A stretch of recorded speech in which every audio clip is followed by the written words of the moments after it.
Chapter 8, Multiplying and Dividing Decimals. We'll start by looking at multiplying a decimal by a whole number and multiplying by 10, 100, 1000 and their multiples.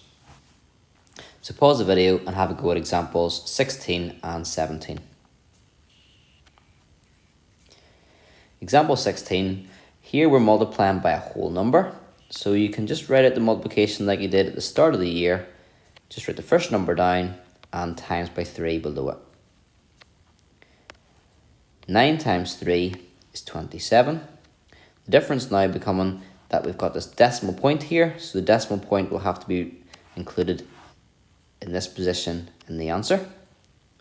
Then we've got 3 times 4, which is 12, plus 2, which gives 14. And that's it. Now it is straightforward enough for the simple reason that we're multiplying still by a whole number. Okay? In this next one, we've got 0.512 multiplied by 80. I'm just going to multiply it by 8, first of all. So write down the decimal, and then multiply it by 8. 8 times 2 is 16. Carry the 1.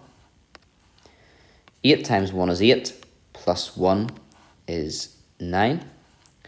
And 8 times 5 is 40. So put down the 0, carry over the 4. Remember where the decimal point is, keep it all in line. So decimal point's there. Now I put that 4 down there, but I could have just put it here because we've got 8 times 0, which is 0, plus that 4, which gives us 4.097. Now I've multiplied just by 8. I'd have to then multiply that by 10 to multiply by 80 overall. So 4.096 times by 10 gives 40.96.